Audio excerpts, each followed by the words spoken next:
Okay, this is DK Golf Nut with video number 2 on the clipboard of the Redwing's Constellation 1049G. We're going to go inside. So the first video we covered the menu page. Now we're going over the ground and fuel. The Constellation, Redwing's Constellation, actually has a state conditional uh, things that it captures along the way, and the top section of this is a good example of that. You can see hydraulic fuel is full, alcohol, which is your de-icing, is full. The oil is not, for example, and all you need to do is click there and that will fill that up. So if you've taken a long flight, you want to make sure that you're checking this area as you're going through your fueling and loading your passengers. You want to make sure that you are set up for success. An example about the fire extinguisher, you can say that it's full, or you can see that it's full. We're going to scroll back here, and this is the panel that you would use to direct the fire extinguisher to each engine, and then go ahead and discharge either bottle 1 or bottle 2. It's important that you actually have this directed to one of the engines, because if you try to discharge, you can notice that we go outside, nothing has happened. Um, and if you turn that back off, we're going to flip this over to engine 2. We're going to Extinguisher. discharge, and you can see that engine 2 actually has the discharge of the fire extinguisher going. So it's a good example there. Now, the problem is if you turn this off and you hit the reset on it, let's go back over to the clipboard. Oops, sorry about that.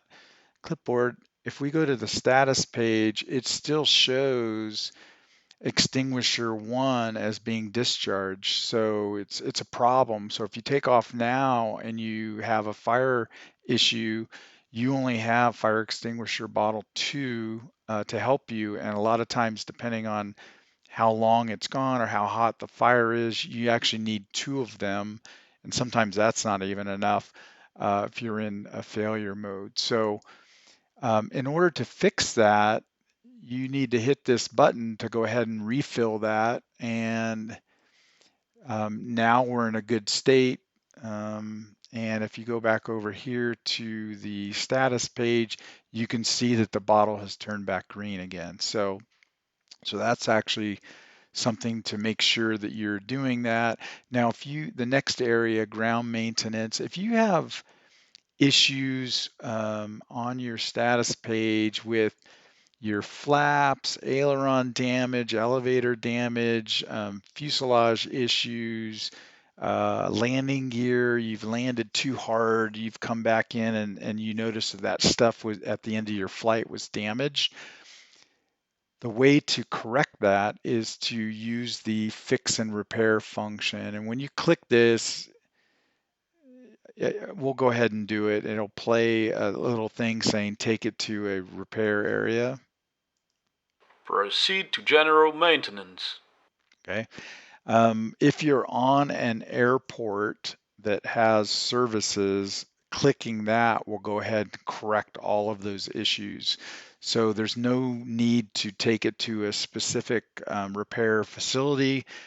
In the future, that may be something that Redwing chooses to do, but at this point in time, there's no need to actually do that. The next area is the checklist. This is going to be your normal checklist and your emergency checklist. And when you click this, it actually will direct you over to the menu page. And if you remember right, we had a little area off to the side that showed the checklist icons for the emergency and the regular. Your navigation, as showed in the first video, works exactly the same. And if you go here, it's your emergency checklist for both of those. So hopefully that's helpful. Fuel on the ground. Now the Connie needs to be fueled in a specific way. And over here on the left is a fuel usage chart. And what you'll notice is that if you click it with the left mouse, it shows up and disappears. It's made for you to reference it. So you need to hold the left mouse button down. Then you can go ahead and look at this fueling chart. If you want to use this, there's some useful information on here. Notice that if you're at 33% national, it's green. So that's this area up here, and it tells you how much needs to be in tank 1 and 4, 550 gallons. Tanks 2 and 3 need 150, and tank 2A and 3A need 400 gallons. And that gets you to 2,200 gallons total. Same thing with international is the yellow one, and transatlantic is the red one. An easier way out on the Discord under hashtag documentation, there is a fuel chart, and I added another column in here at the request of a few users that actually gives you the weight of the fuel instead of gallons. Because if you're using SimBrief, it gives it to you in the raw weight, and it's a much easier reference. There's another column in between here and here that gives you the weight, and it's an easy reference to be able to find out what's going on. And in talking about that, I want to bring up SimBrief, and this is what you would typically look like if you want to get to your saved airframes. Here's where you would go. And if you don't have the Connie downloaded, you can go out here and do a search for CON. You notice there's two different ones that show up. The first one is an L1049, which is the baby Connie, and that's one that was put out here, I believe, for FSX or P3D or something like that. But the one that you want to get is the L1049G.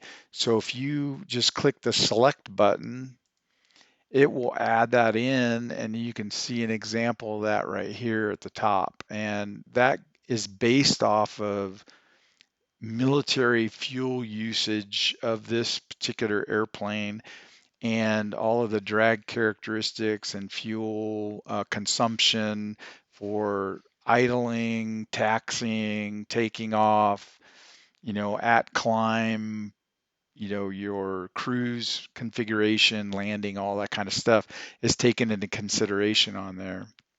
So if you're doing longer flights, even shorter ones, using that profile will give you the right fuel load that you need to be able to configure this. And in talking about that, on the right side here, before I get there, actually, there's a feature right here that people miss: the tip tanks. You could see that it shows them up on there. You go externally, there they are. Come back internally, turn them off, and they're gone. So a lot of people miss that feature or ask questions about where to find it. That's exactly where it is. Now the pictogram here shows your relative fuel levels, and on the right side you notice we have national flight, which is like a 4-hour duration, and that's generic. Depending on how you fly it, how much power you're using, stuff like that, you could get much less consumption on there than that time frame, but it kind of gives you a general reference of that. You notice here on the national flights, about 33% of the fuel load.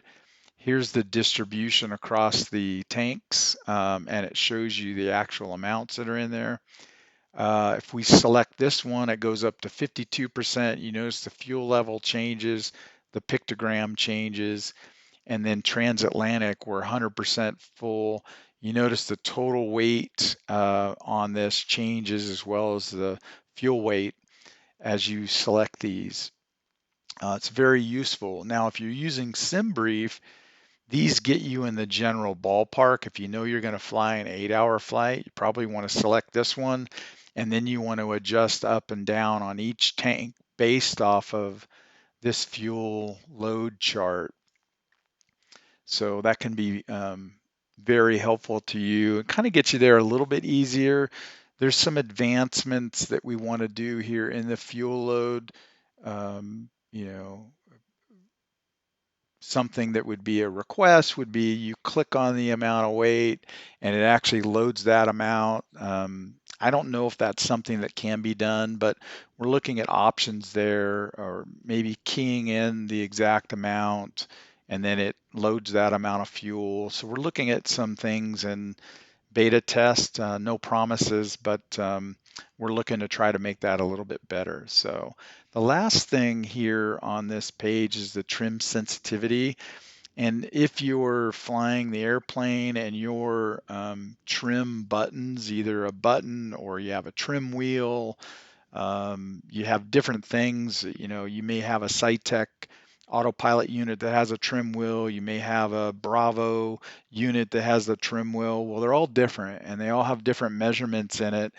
And so the developers put this here so that if you're spinning your trim wheel and it's not adjusting it quickly enough, you want to click here to keep adding bars.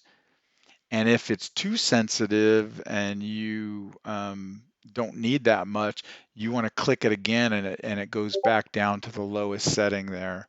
So that may be helpful to you in order to get it the trim sensitivity set up correct. That is remembered from flight to flight. So part of the state file that's out there, the configuration file, it remembers trim sensitivity and you know the state of the airplane when you last landed it. So hopefully that helps you guys out. If you have any questions, please post them in the comments area down below and I'll get around to that. But the next video that we'll go over is the CG and load of the clipboard, and we'll see you in a bit.